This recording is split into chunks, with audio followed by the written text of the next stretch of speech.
Hello, everyone, and welcome back to the R&D Podcast with your host, Rachel Medina. And I'm Delia. And in this episode, we're going to be talking about ultimatums. Should you give him ultimatums? Ooh, I definitely was talking to you, behind the cameras here, and I definitely will say that I do not believe in ultimatums. I think that, when you're pressuring someone to do something and they don't want to do it, I think that, you could only ask someone, 3 times before you see that there is no changes, right? I always say it's 3 for some reason. It's like if you ask them to do whatever it is you're asking for them to change and they're not changing it, I think that it's very apparent that they don't want to change it. So for me, ultimatums are, you better propose to me by the end of the year or else I leave you. It's like, if you already see that it's not going down that path, then you should kind of, pick up your lost pieces and keep it moving if that's truly what you want. If you want to be a mother and you see that that's not in the direction that the relationship's going, then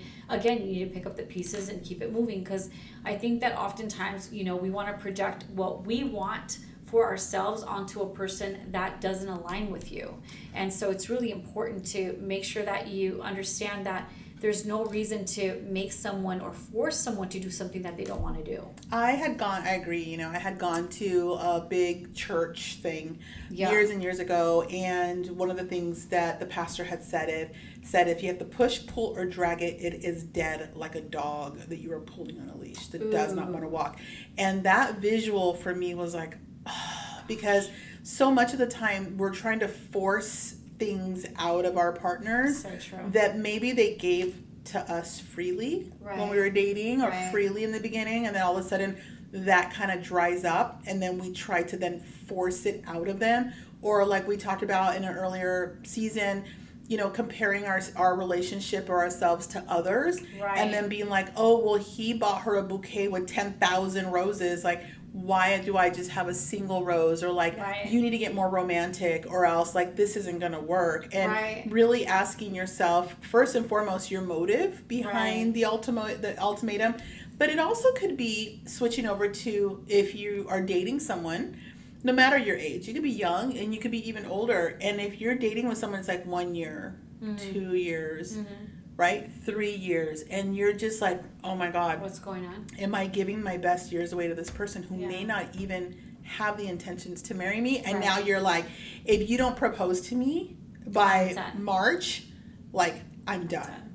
Yeah, and always the analogy for me is like, if you don't chop off your arm by March, I'm done. And so that's the reason why I don't like ultimatums. I just think that you can kind of vibe people and where they're at spiritually, where they're at, where they want to be. And I think that oftentimes you can kind of connect and vibe with them in that regard. And on the flip side to that, with what you're saying, Rachel, as far as someone that, you've been with for 3-4 years, a lot of the time people really want to compare the time they've put into this relationship. It's like, well, I've already been with him for 3 years. I already been with him for 4 years. It's like, well, I mean, I'm going to waste all this time. But I think the real question is that the more time you're giving to something that isn't aligning with you is a waste of time. I think that if you can count your losses as far as the 3-4 years that you've put into this relationship that's going to go nowhere where you want it to go, then you have to count your losses at that time instead of saying, well, I already put this much time into it, so that I have to see this through.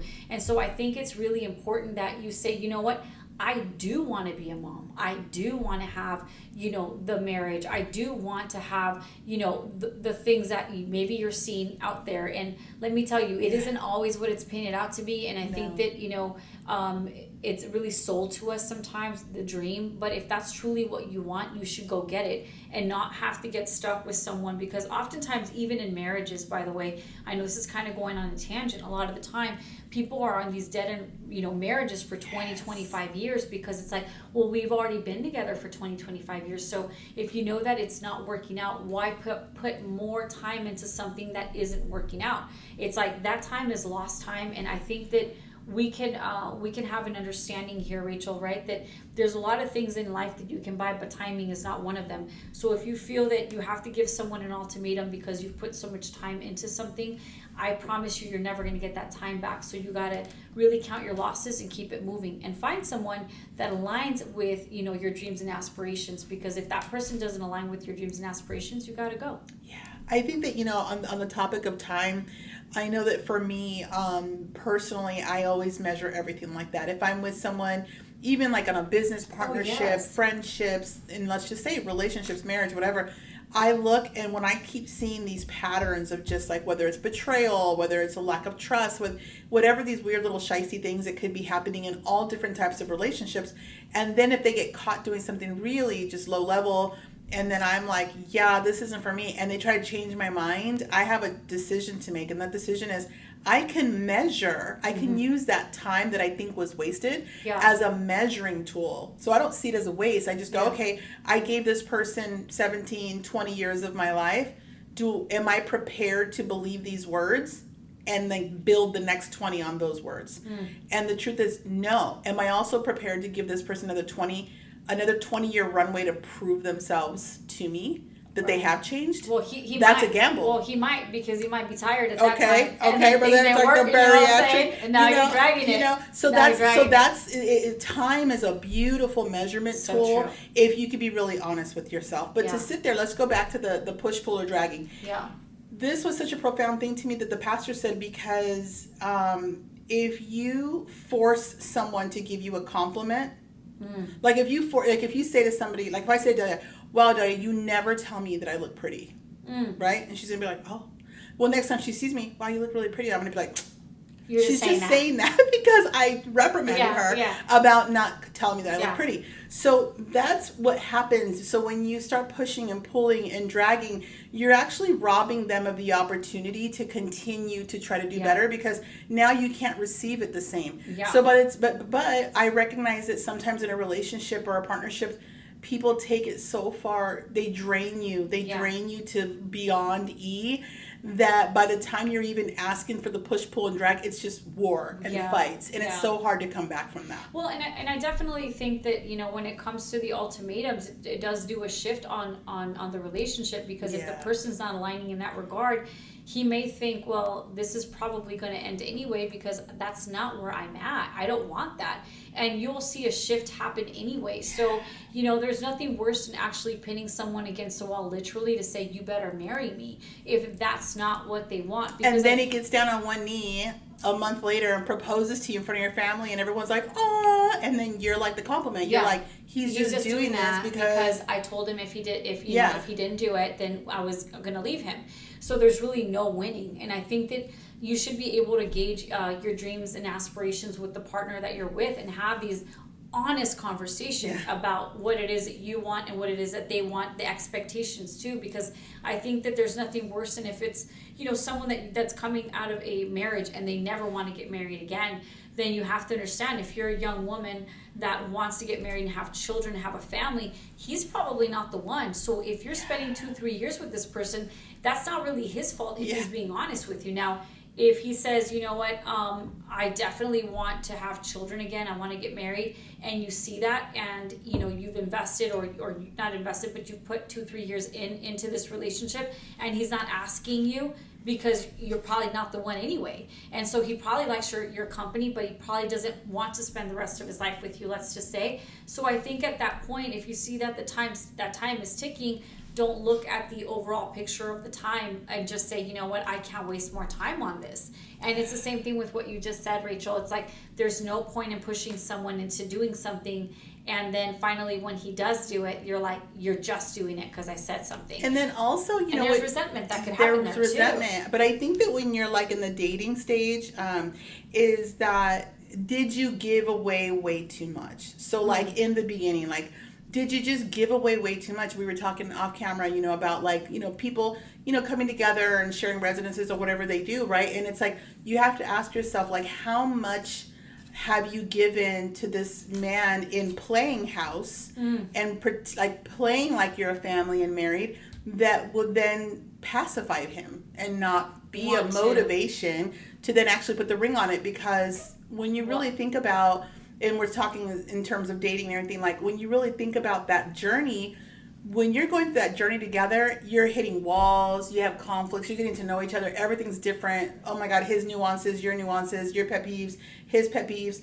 But then if you're already married, it's just what it is. Yeah. But if you're just kind of trying things out, and then you're like, oh my God, I've been with him and we've been, staying together, whatever, together for 2-3 years, and like he's not proposing, it's because he might have went through that journey and went, ooh, I don't know if I want to buy this car. It kind of gives me a fuss. It's hard to warm up in the morning. Like, all these things. Whereas if you were just dating and kind of keeping it light and not giving away too much, he might be motivated to propose. That doesn't guarantee he will, though, by the way. Yeah. I'm just giving you a scenario of like asking yourself, did you give away like all of yourself, the best of yourself, before he matched that energy with what the end goal is for you guys, because otherwise you're going to give away all the best of yourself, and then he's still not going to match that energy with a ring or whatever the end goal you're looking for, and then you're going to feel backed into a corner like, this is some BS. Yeah, so true. Right? I want a ring out of this. Like, I want commitment. He's like, what? What are you talking about? And then, I think there's more to this, by the way. So should he propose, because you gave him an ultimatum. Here's the catch-22 to that. Believe me, he's always going to rub in your face how you pressured him into marriage. He didn't want to marry. When he gets mad, he's going to tell you, you know what, I didn't even want to marry you. This is why I didn't want to marry you. This is why I didn't want to do this, because of this. And so forever and ever, you're never going to be feeling like you're deserving of this marriage because you pressured someone into it. And I do believe that, at the end of the day, I think that there's nothing worse than pressuring anybody to do anything. I think that both people need to come together and say, you know what, this is what I truly want also. And both parties understand that there is a life-changing situation that's going to happen, but both parties are okay with it, versus you pressuring someone into it and then that person now having resentment towards you. So anytime you have a fight, anytime you have a fuss, it's like, or if he was to say, if he doesn't propose to you or doesn't get married to you, he'll say, and that's why I don't want to effing marry you, and that's why I don't effing want to be with you, and that's why, because he knows you want it so badly, so that he's throwing it in your face, and that's why he's not going to do it, because look at the way you're acting, or look at the things that you're doing. And so I think that you're never going to shake that, and it's always going to be that burden, that little thing, that little spleen in your relationship where you're just like, what is this? And so I think that you have to remember, don't we have to remember though, that whole meme, it's like if he wanted to, he would. I think that that's such a true thing that we're seeing right now on social media. Like, it's funny, and I've seen some really like ruthless ones, but I think it's one of the most honest true statements ever. Some psychologist came out and said, ladies, that's not entirely true, but I really believe that it for the most part, men are very motivated by what they want. If there's something they really want, they're going to stop at nothing to get it. And I've witnessed this, working with men and all this kind of stuff, that when they really want somebody, they're talking about her. They're like, oh, I can't wait to see her. I hope she's going to be at that conference or whatever. Like, you just hear it in their voice. And so, and also a guy who really sees wife material in a woman and recognizes something special, he's going to make moves, man. He's going to want to lock that in, make sure that you're on the same page. Like, there's so many things he's going to do to make sure that he has secured that woman. Right. And taking her off the market, you being that woman. Yeah. And he's going to do the most, you guys. So if you have to push, pull, or drag it or give him ultimatums, probably not it. It's probably already dead. And oftentimes, you know what, Rachel? I've heard the story so many times, and you have too, because obviously we've been doing the podcast for so long. When you ask someone, how did you know, or how did you meet, or how, you always take them back to the beginning of time. They always will say, when I saw her, I knew I'd marry her. Right from the beginning. It's like such a short little runway that it's never like, well, on the second we've been year, together 4 years, and it's like, I ain't doing nothing that Saturday, and my calendar's, it ain't booked that Saturday, so I figure I'll marry her that day. It's never like that. It literally is, I saw her and I knew she was the one. And that's just what it boils down to. So oftentimes, guys aren't like us where we're unsure and we're all over the map. Guys are very, black and white. It's either yes or no. And oftentimes we as women shouldn't have to feel the need to pressure someone into something. Believe me, if he wanted to, like you said, he probably would, and he probably would have seen that you are marriage material, as you just finished saying. And so you have to take all those things into consideration. I really do not like ultimatums. No. You know, you have a conversation. Look, I don't know where we're going with this, but in a future, this is what I would want. And if he says, you know what, that's not what I want, then you automatically know, hey, we are not aligning. Yeah, and you got to accept, let go, and then keep it moving. You don't have to tell him if by March you don't chop off your arm, aka marry me, I'm going to leave you. You just got to keep it moving. You know that you guys aren't aligning. You had a conversation. He's not there, and you shouldn't pressure anyone into it. That's my personal opinion, and I've always felt like this, like since I can remember, like ultimatums are no bueno. I wonder how much the divorce rate would decline if people would not be afraid to get to the truth. I think that the communication aspect of it and getting to the truth, that's part of communication. I think that, a lot of the time you can talk things through. I think definitely, you can probably either salvage a lot of marriages or avoid a lot of marriages. Either or, at the end of the day, it's just communicating with the person that you're with and saying, where are you at spiritually, emotionally, financially? Where do you want to be in 5 years, 10 years?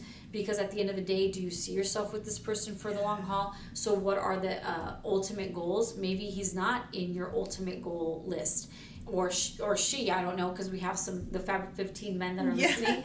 And so I think it's really important to be mindful of what you want, your dreams and aspirations, and also take into consideration that don't pressure anyone into something that they just don't want to do. There's nothing worse than that in my opinion. Because I was even thinking, if somebody was to ask and say, okay, as a woman, I'm just putting myself in those shoes for a second to go, like, do you ask them? Like, do you say, okay, what is it that you've known me, let's just say for a year, 2 years, like what would you like, what do you love so far? Right. And what would you like to see more of, less of, or whatever?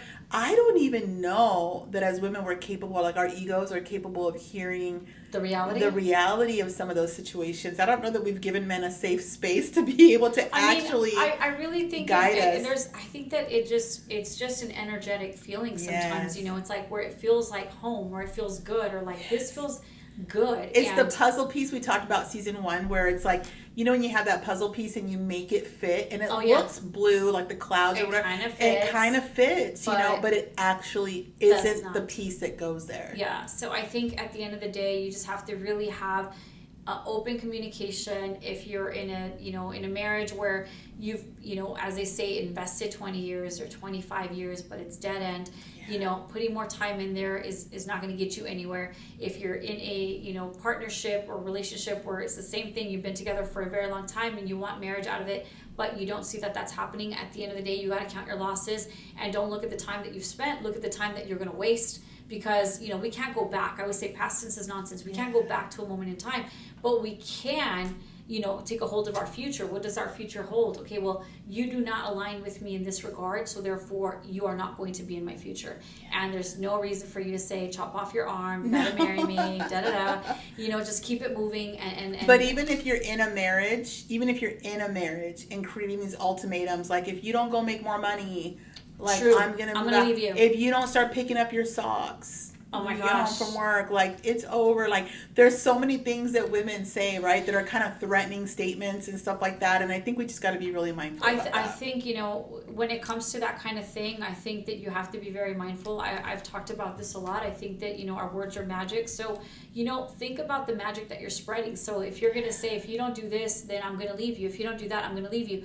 So think about how that is a hostile environment. Think about how that makes your partner feel. If every time, he's stepping the wrong way, you're going to say you're going to leave. And so I think that it's creating peace and not hostility. That's really important. And understanding that our words are magic. And so, at the end of the day, if you have a conversation with someone, if you vibe and if you're on the same page. And if you're not, then don't look at the time that you've spent. Look at the time you're going to waste, and then just keep it moving. That's my personal opinion. Amen. All right. Is that all I got? See you next time. See you next time. Cheers.